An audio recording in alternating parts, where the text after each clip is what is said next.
Halo pemirsa, apa kabar Anda hari ini? Senang sekali saya Raden Madlias dapat kembali menemani Anda dalam sebuah program talk show inspiratif. Ini dia Bincang Sehati.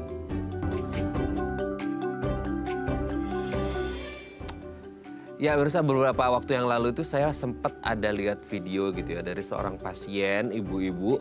Itu dia posisi itu lagi berbaring gitu ya. Terus kayak digerakin tuh kayak dia bener-bener jerit-jerit banget. Nah ternyata setelah saya baca captionnya, si ibu ini mengalami yang namanya saraf kejepit atau saraf terjepit seperti itu ya. Nah kalau Anda mungkin Anda mengalami atau Anda tahu orang yang mengalami ini, itu katanya adalah gimana ya, rasanya itu kayak sakit, nyeri banget gitu ya. Nah ini Anda harus berhati-hati karena ada banyak sekali ya omongan orang bahwa kalau kena saraf kejepit itu bisa begini, bisa gitu dan lain sebagainya. Yang nggak ngerti ini sebenarnya fakta atau mitos. Nah hari ini kita akan membahas ya penanganan yang tepat untuk saraf kejepit ini seperti apa. Karena mungkin banyak yang perginya ke sini, perginya ke situ, salah tindakan malah bisa berabe gitu ya. Makanya kita harus menentukan solusi yang tepat untuk saraf kejepit. Oke, tapi sebelum kita membahas saraf kejepit, kita akan membahas terlebih dahulu beberapa mitos faktanya seputar saraf kejepit yang kayaknya udah sering kita dengar ya di masyarakat kita, tapi nggak ngerti ini beneran fakta atau mitos belaka ya. Oke, kita lihat yang pertama pemirsa ya. Saraf kejepit menyebabkan nyeri hebat di area punggung. Nah ini ya kalau Anda lihat seperti di gambar tuh ya. Ini kan berarti orang ini lagi megang punggungnya seperti itu ya. Jadi benar-benar sakit di area punggung atau pinggang dari pinggul seperti ini ya. Karena sama halnya dengan tadi yang saya lihat video.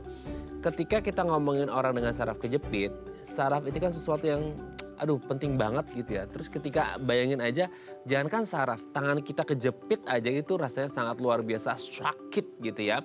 Apalagi kalau saraf yang notabene memang berfungsi besar banget di tubuh kita. Nah kalau kita ngerti ada orang dengan saraf kejepit, apakah sebenarnya orang-orang yang mengalami saraf kejepit pasti bagian nyerinya adalah di area punggung atau area belakang gitu ya, di tulang belakangnya, atau sebenarnya case by case sih, nggak harus melulu bahwa orang yang kena saraf kejepit pasti sakit di saraf punggungnya atau di bagian punggungnya, mungkin bisa jadi di daerah-daerah yang lain atau di bagian-bagian tubuh yang lain, nanti kita bahas ya.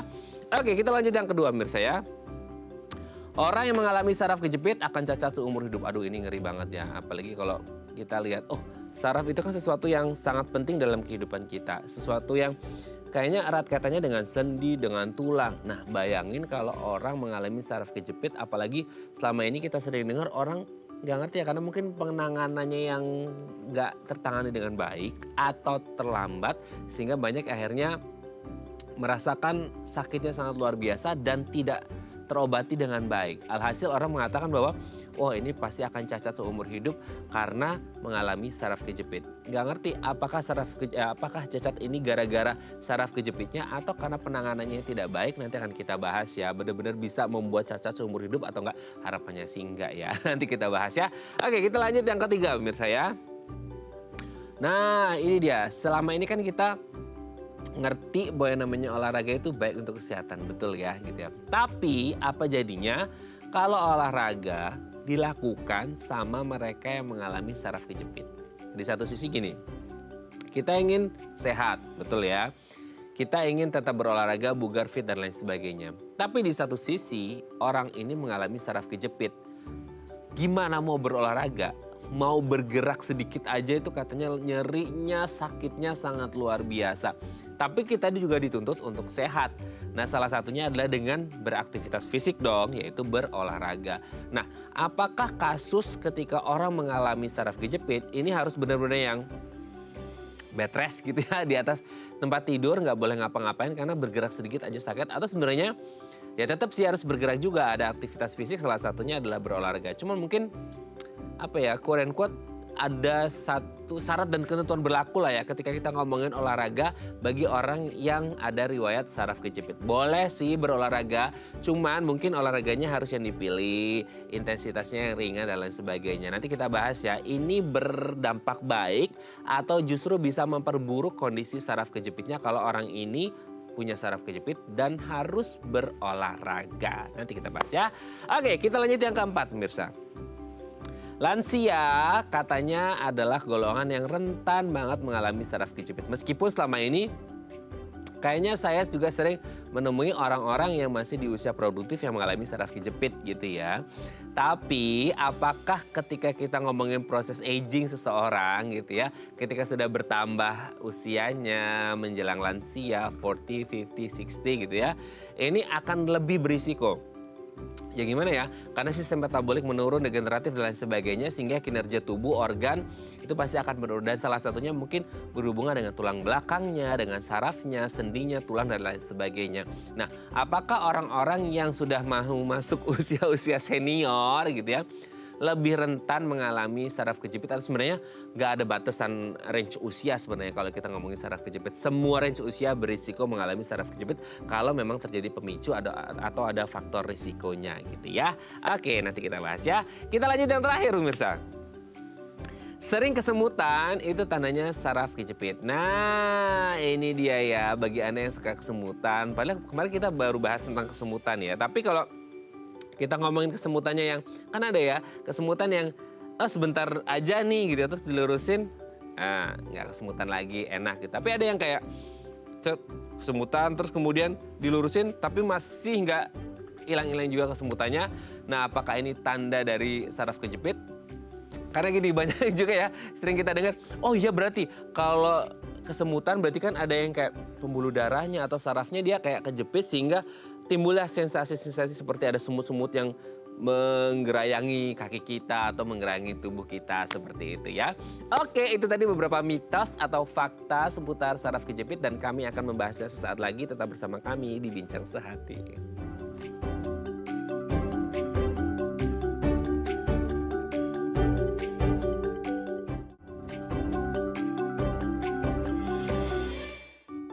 Baik, Anda masih bersama kami di Bincang Sehati. Tadi di segmen sebelumnya kita sudah membahas ya, ada beberapa mitos atau fakta seputar saraf kejepit sebagai tema besar kita hari ini. Tapi sebelum membahas saraf kejepit itu apa, penyebabnya dan lain sebagainya, kita akan mengonfirmasi dulu apakah yang tadi disebutkan ini fakta atau mitos belaka. Nah, untuk mengonfirmasinya telah hadir bersama kami di studio Bincang Sehati.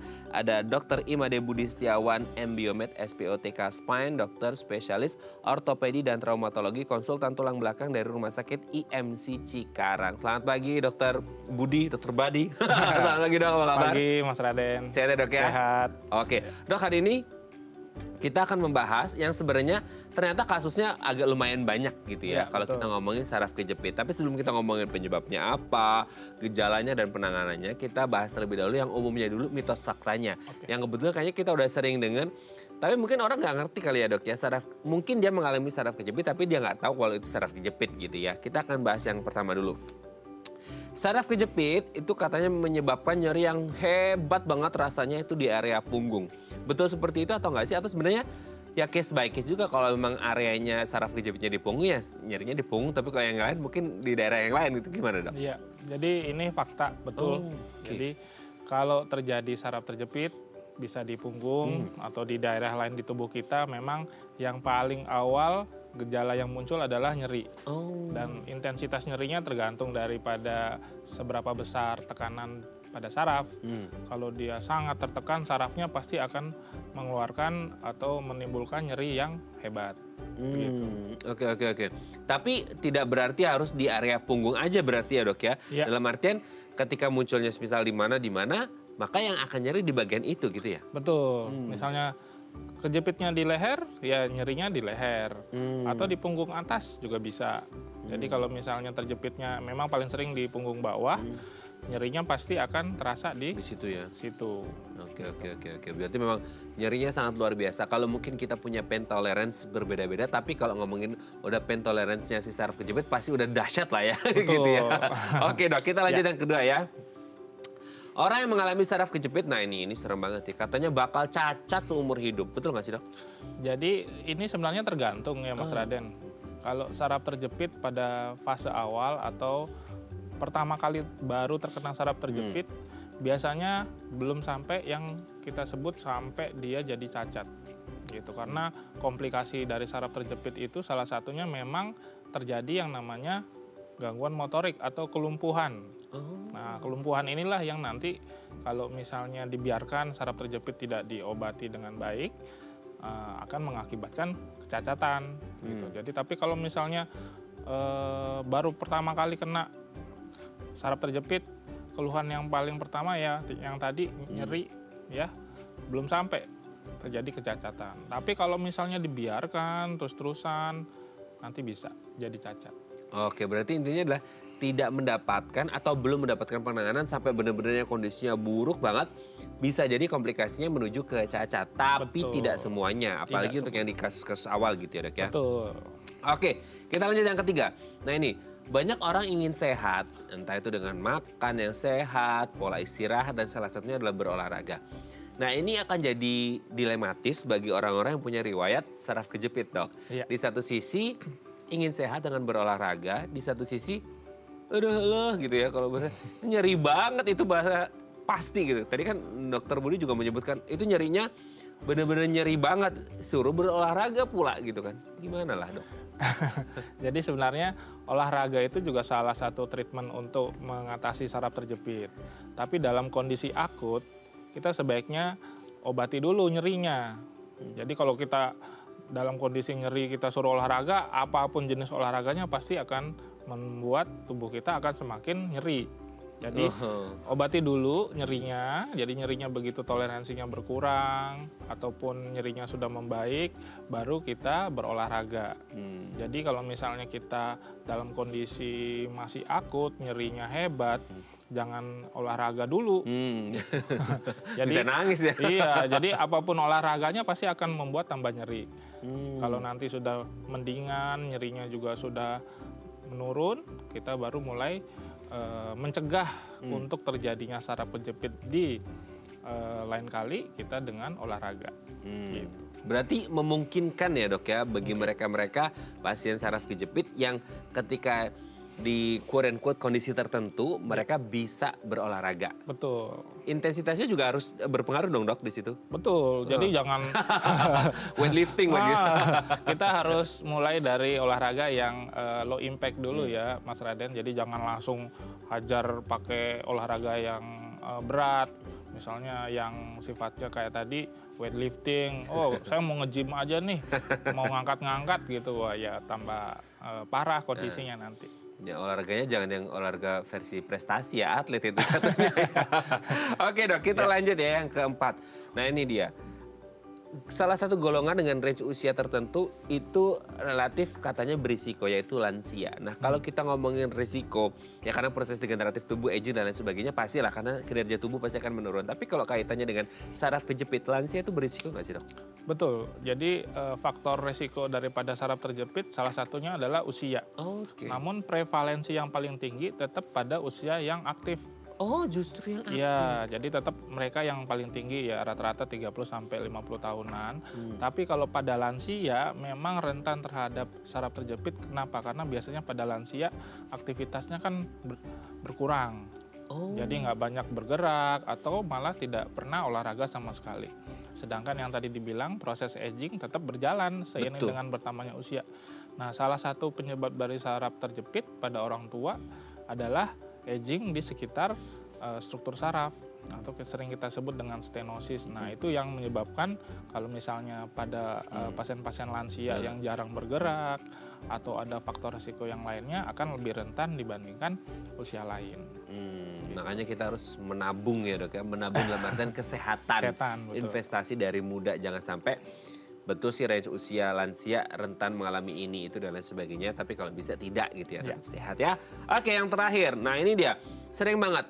Jadi kalau kita ibarat kata orang saraf kejepit itu karena nyeri diawali dari kayak kesemutan gitu ya. Nah kalau orang sering mengalami kesemutan katanya, wah hati-hati itu tandanya saraf kejepit. Ada hubungan nggak sih dok antara kesemutan dan saraf kejepit?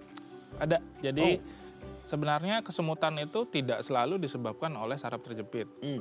Banyak penyakit lain yang juga ikut bisa menyebabkan keluhan kesemutan. Oke. Tapi salah satu gejala dari saraf terjepit adalah kesemutan. Gitu. Selain nyeri tadi, ya. Jadi kalau misalnya kita punya keluhan kesemutan, entah misalnya saraf kejepit di daerah pergelangan tangan, yang biasa kita sebut dengan carpal tunnel syndrome. Jadi ada kesemutan di jari. Nah itu bisa. Kemudian misalnya di punggung ada saraf kejepit. Kemudian kita rasakan ada kesemutan di sekitar kaki. Iya, oke. Bisa di paha, betis, ataupun di jari-jari. Nah itu juga salah satu tanda saraf terjepit.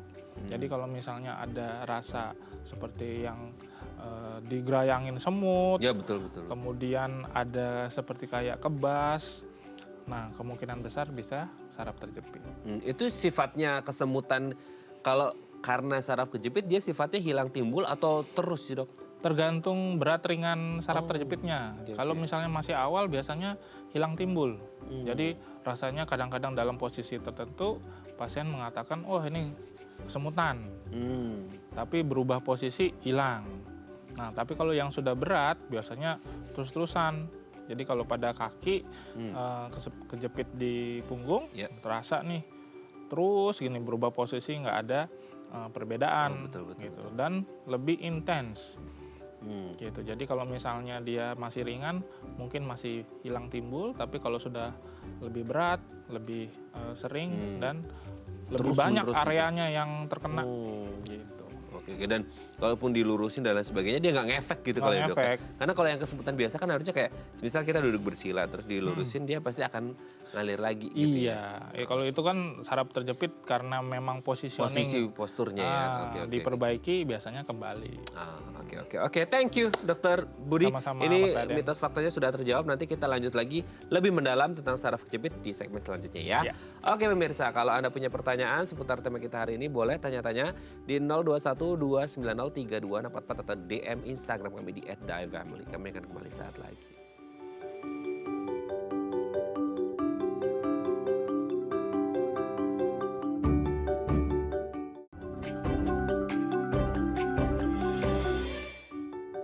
Baik, Anda masih bersama kami di Bincang Sehati. Kita masih membahas tema kita hari ini. Tindakan untuk saraf kejepit ini sebenarnya apa? Penyebabnya, terus gejalanya dan lain sebagainya. Mau kupas tuntas semuanya hari ini di Bincang Sehati. Nah kalau Anda punya pertanyaan atau Anda lagi kayak, aduh sakit banget nih dok, lagi kena saraf kejepit, boleh ya.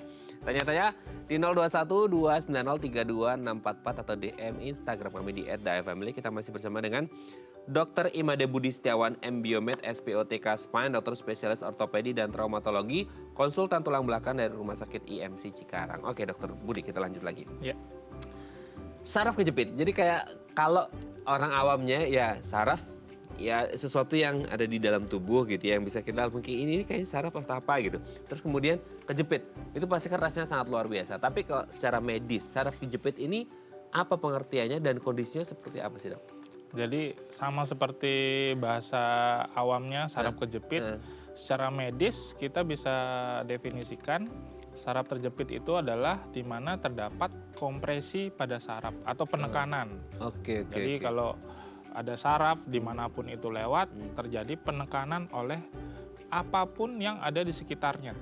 Gitu. Jadi bisa dari hard tissue misalnya tulang, bisa ngejepit saraf. Soft tissue contohnya apa aja?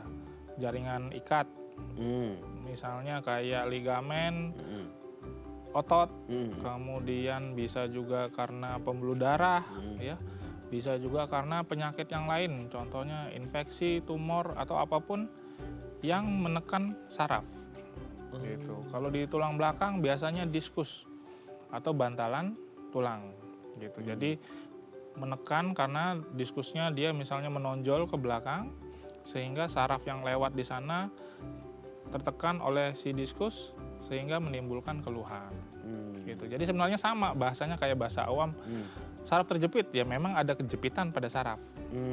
Itu terjepit atau kejepitnya itu karena ada kalau bahasa umumnya tadi dokter menyebut ada benjolan sehingga dia kayak tertekan atau sebenarnya mungkin tidak harus selalu benjolan sehingga kayak kan nalarnya kita kalau orang umum ada benjolan berarti kan ketekan gitu ya dok ya. Nah itu selalu ada benjolan yang kalau orang umum mungkin pikirnya seperti kayak tumor dan lain sebagainya sehingga bentuk manifestasinya kayak benjolan daging atau sebenarnya ada faktor yang lain tidak hanya benjolan dia bisa juga kejepit gitu. Bisa.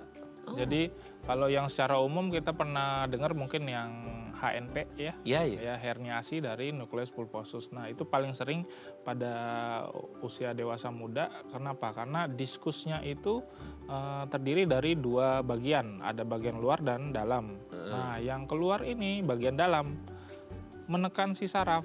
Nah itu yang kita bilang ada geser benjolan. Ya, Iya, keluar dia dari tempatnya sehingga menekan si saraf. Nah, ini yang kita biasa bilang HNP gitu. Nah, tapi yang walaupun paling sering ini menyebabkan saraf terjepit, memang penyakit yang lain juga bisa gitu. Yang tadi saya bilang bisa karena tumor, infeksi, inflamasi segala macam, ataupun trauma juga.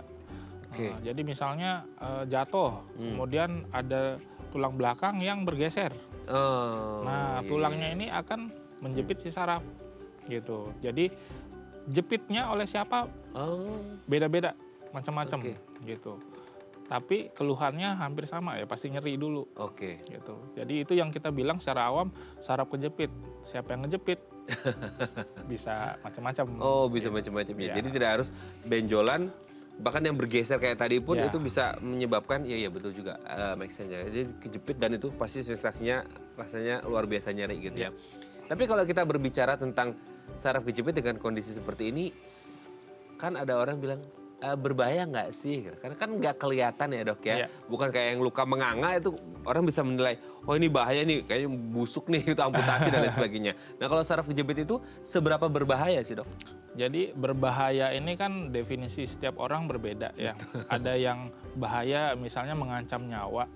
Ya, ada berbahaya misalnya menyebabkan kecacatan yang tadi. Jadi kalau misalnya saraf terjepit tidak akan membuat kita sampai fatal meninggal gitu enggak.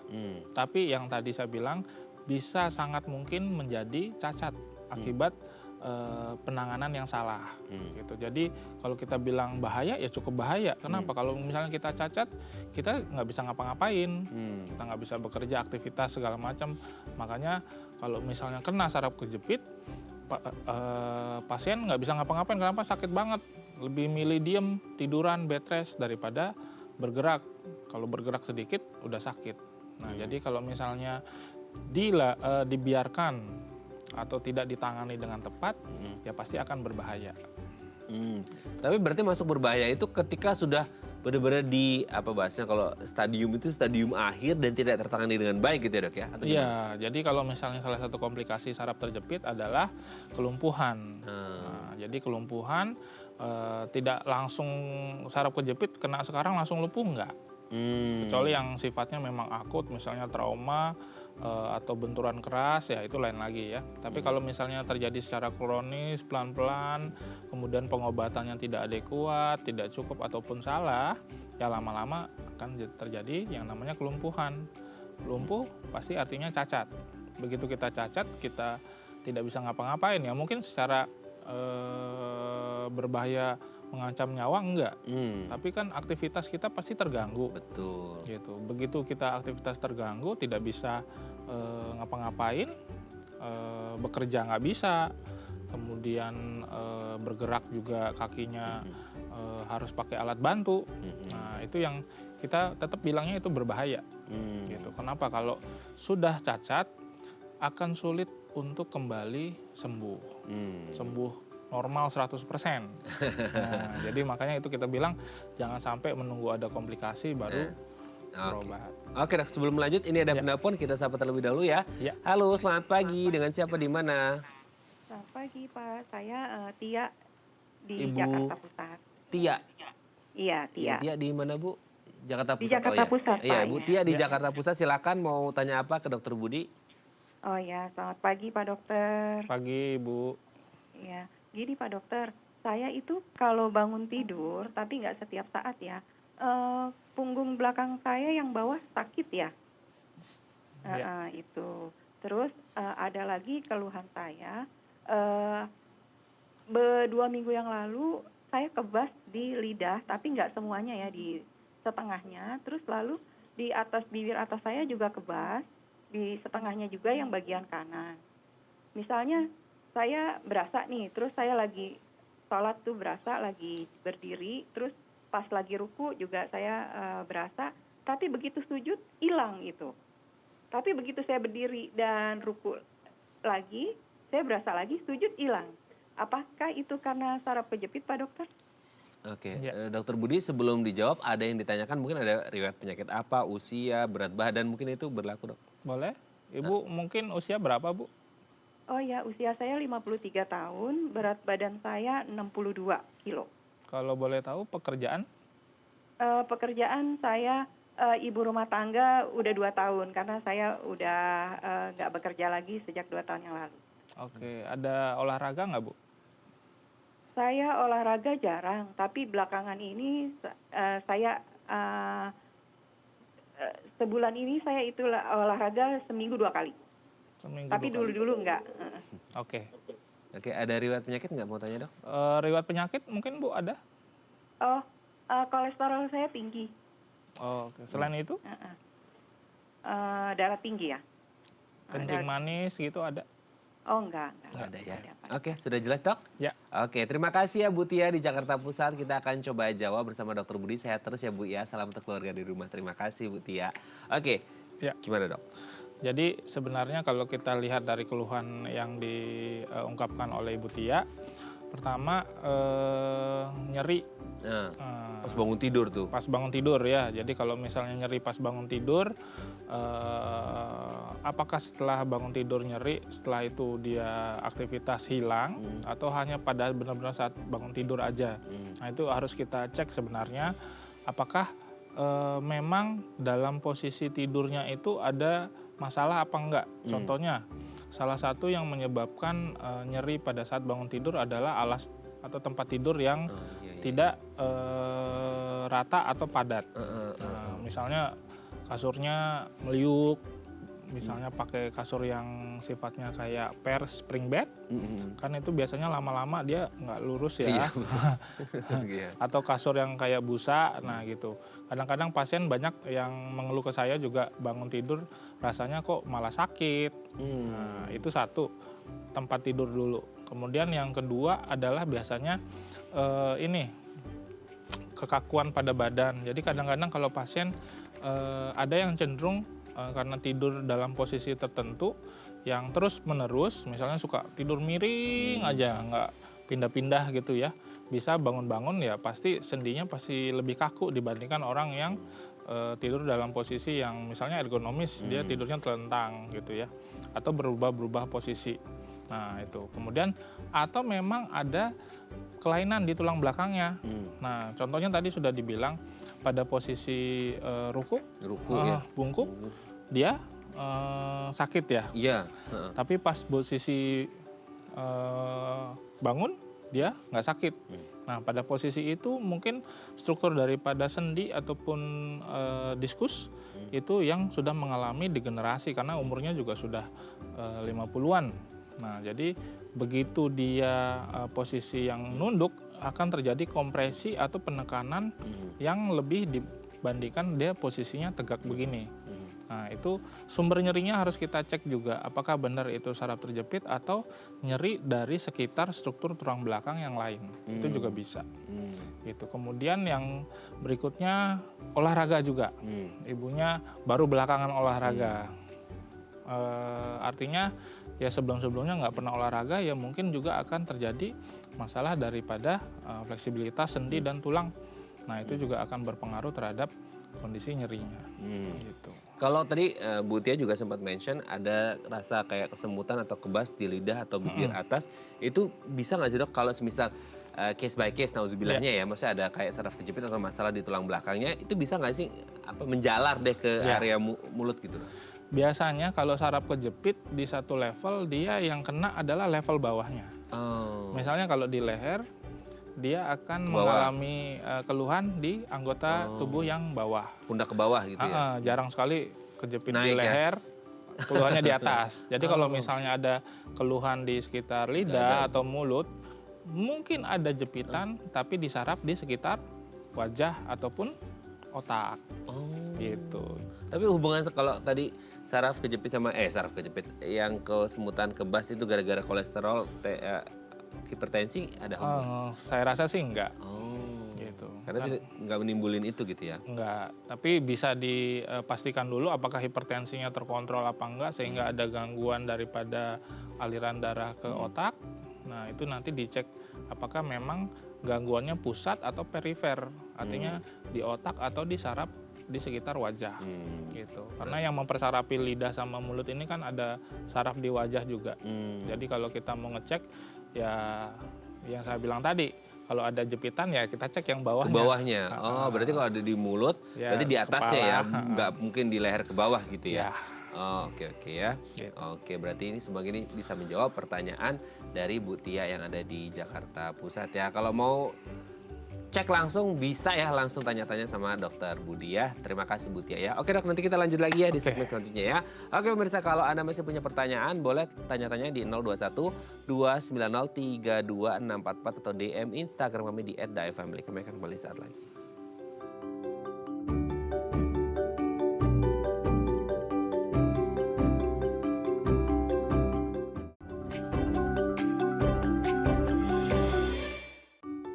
Baik, Anda masih bersama kami di Bincang Sehati. Kita masih membahas tema kita hari ini, tindakan untuk saraf kejepit.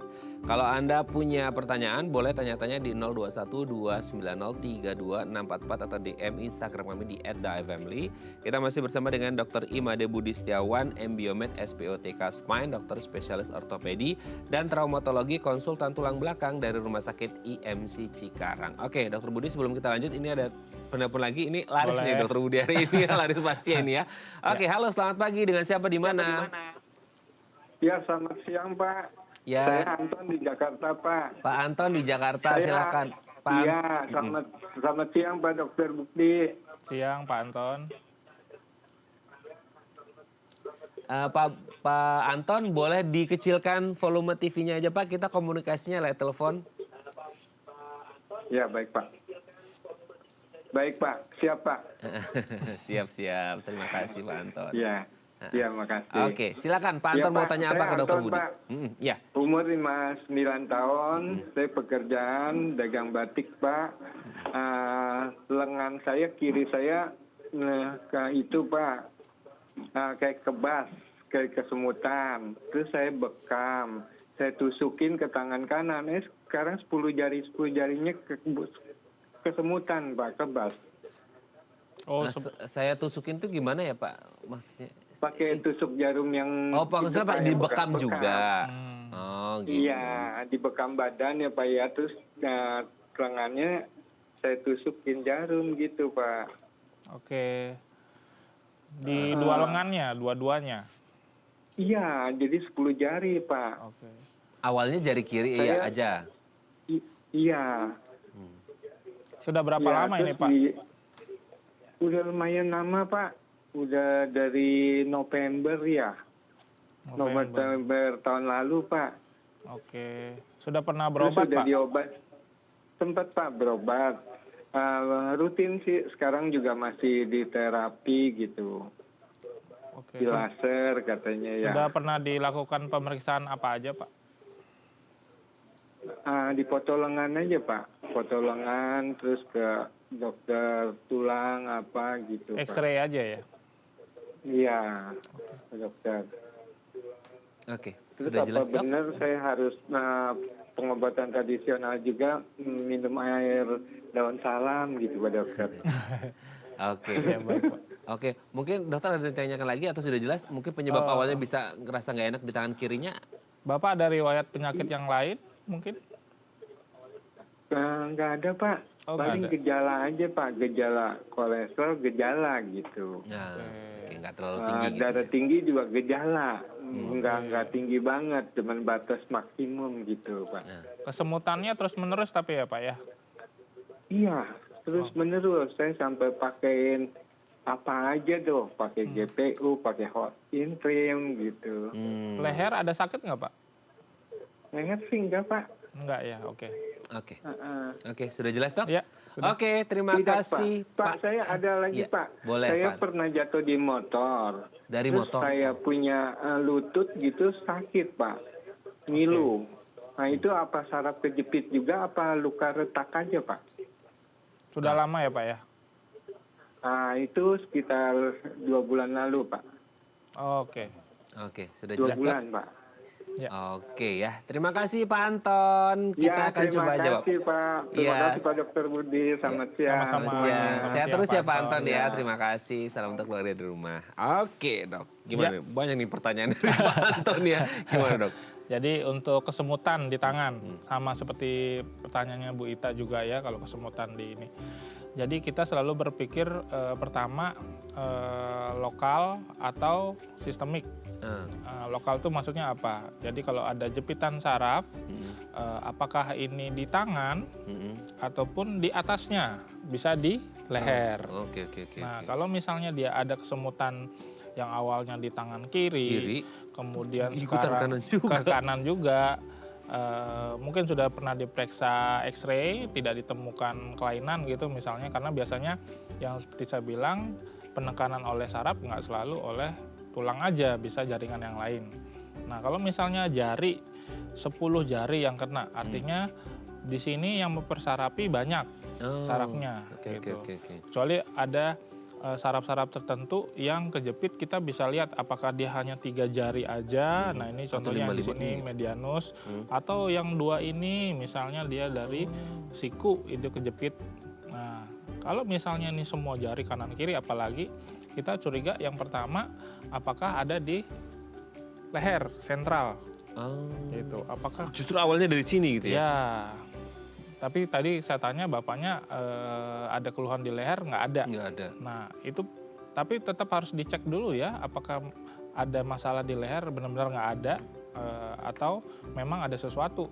Nah, jadi kalau misalnya sekarang sudah dilakukan pemeriksaan X-ray, bapaknya sudah melakukan pengobatan, kebanyakan pengobatannya tradisional malah. Jadi paling nggak kita harus diagnostik lebih lengkap dulu, pemeriksaan penunjang. Pertama yang udah dilakukan X-ray. Kemudian yang kedua, kalau misalnya mungkin nanti setelah dicek pemeriksaan fisik, ternyata ada masalah di leher, kita bisa lakukan pemeriksaan MRI. MRI, oke. Let's say ditemukan sesuatu, ya kemungkinan itu penyebabnya. Tapi kalau masih mencurigakan, artinya masih nggak jelas nih hasilnya, bisa kita lakukan pemeriksaan saraf itu sendiri. Kita cek EMG gitu misalnya, untuk melihat apakah aliran listrik dari si saraf yang mempersarapi si jari ini ada gangguan apa enggak. Nah, dari sana baru kita bisa runut, ternyata jepitannya ada di sekitar leher atau malah di kepala atau di otak. Nah, itu harus kita cek. Itu kalau yang lokal, artinya memang ada secara struktur ada yang menjepit. Nah, bisa juga secara sistemik, misalnya ada kelainan-kelainan metabolik. Nah, tadi saya lupa tanya, misalnya kita cek. Pengaruh juga dok ya? Bisa, misalnya salah satunya kencing manis, atau ada neuropati yang sifatnya gangguan misalnya elektrolit atau semacamnya. Nah, dari sana kita bisa cek lab, pemeriksaan darah rutin dulu. Jadi kalau misalnya sudah mengarah kemana, baru kita bisa treatment lebih tepat.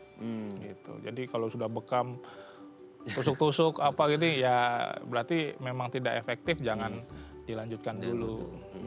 Tetap ke dokter gitu ya. Iya. Nah, kalau tadi pertanyaan keduanya itu pernah jatuh dari motor terus apanya? Sakit tadi? lutut. Lututnya lindu-lindu sakit-sakit itu saraf kejepit bukan gitu. Kemungkinan sih kalau emang riwayatnya trauma ya cedera. Kalau sakitnya benturan akibat kecelakaan di lutut, ya mungkin ada struktur di lutut yang rusak sehingga menyebabkan nyeri. Biasanya kalau saraf kejepit jarang sakitnya di lutut, misalnya di pinggang ya. Kalau misalnya saraf kejepit di pinggang, biasanya nyerinya lebih ke luar sendi, misalnya paha ataupun betis gitu. Tapi kalau emang dia beneran jatuh, kemudian kita perlu cek yang paling awal mungkin klinisnya dulu, nyerinya di mana, seperti apa kualitas nyerinya, kemudian sudah dicek secara fisik.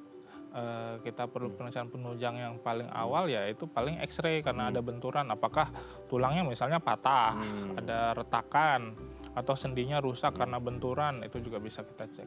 Tapi ada pernah dok, saya pernah dengar orang jatuh dari motor posisi keduduk itu bisa saraf kejepit.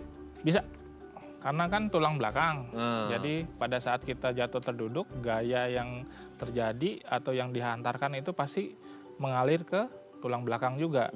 Nah, itu akan menyebabkan misalnya diskusnya lagi memang sudah jelek, mungkin dia usianya sudah lanjut, atau memang ternyata ada kerusakan oleh akibat faktor resiko yang lain. Keluar si yang dalam tadi saya bilang itu, sehingga menjepit saraf. Nah, itu bisa. Jadi kalau misalnya benturan, cedera, ataupun kecelakaan jatuh, ya apalagi terduduk ya. Dan satu lagi ya tadi tulangnya bisa geser. Oke, berarti yang dilakukan oleh Pak Anton adalah segera periksa ke dokter gitu ya, Betul, untuk iya. mengetahui ya. Maksudnya minta pemeriksaan yang lebih lanjut karena tidak ada perubahan. Oke, semoga bisa menjawab pertanyaannya Pak Anton ya. Oke dok, nih kan Ya. udah harus break lagi nih. Satu segmen khusus untuk Pak Anton ini ya. Nanti kita Siap. lanjut di segmen terakhir ya dok ya. Siap, Mas. Oke pemirsa, kalau Anda masih punya pertanyaan boleh tanya-tanya di 021 290 3244 atau DM Instagram kami di @theifamily. Kami akan kembali saat lagi.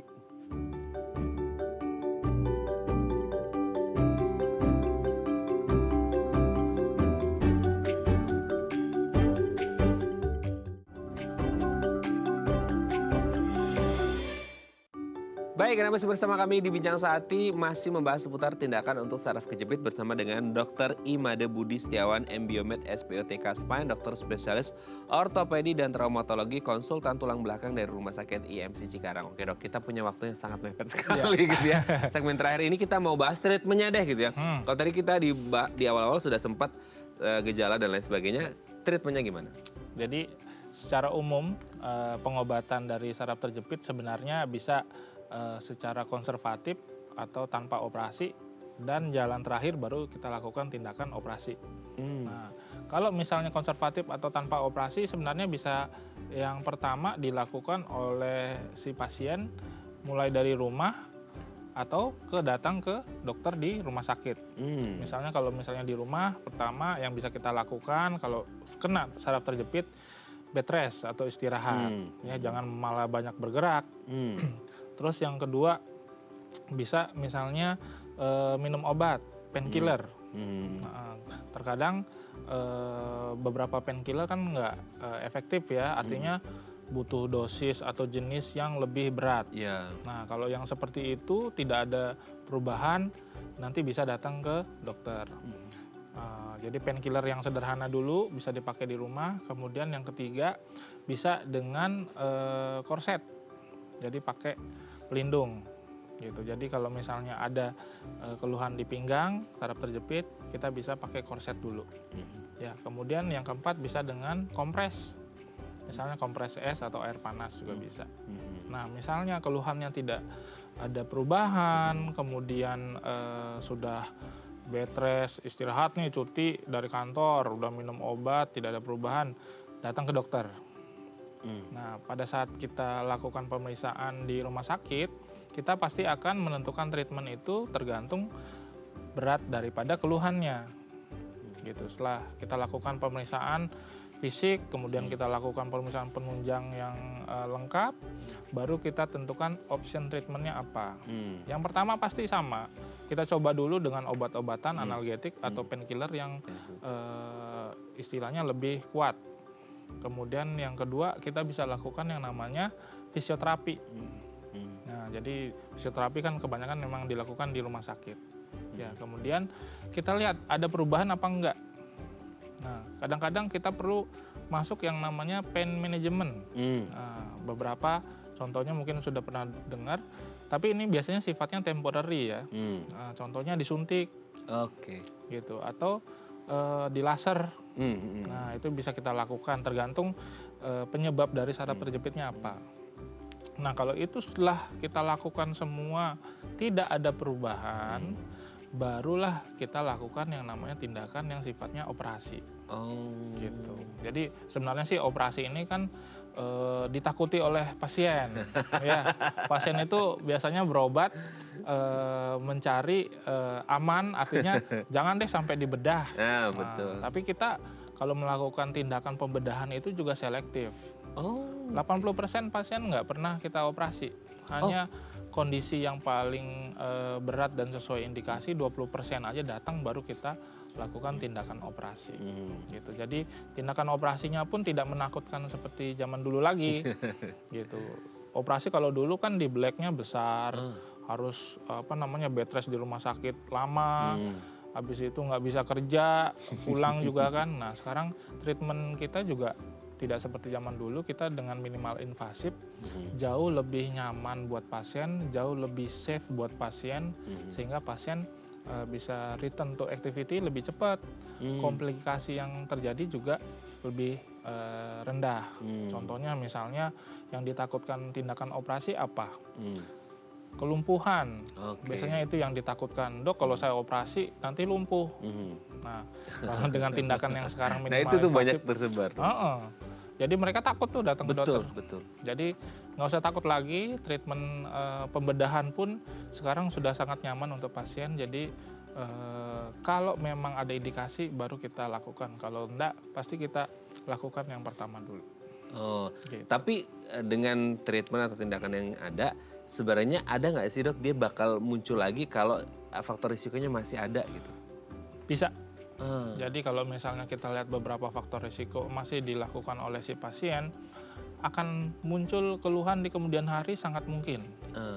Tapi kalau misalnya kita sudah lakukan pembedahan pada area tersebut sudah sembuh, artinya ya, dan apakah bisa muncul lagi di tempat yang sama?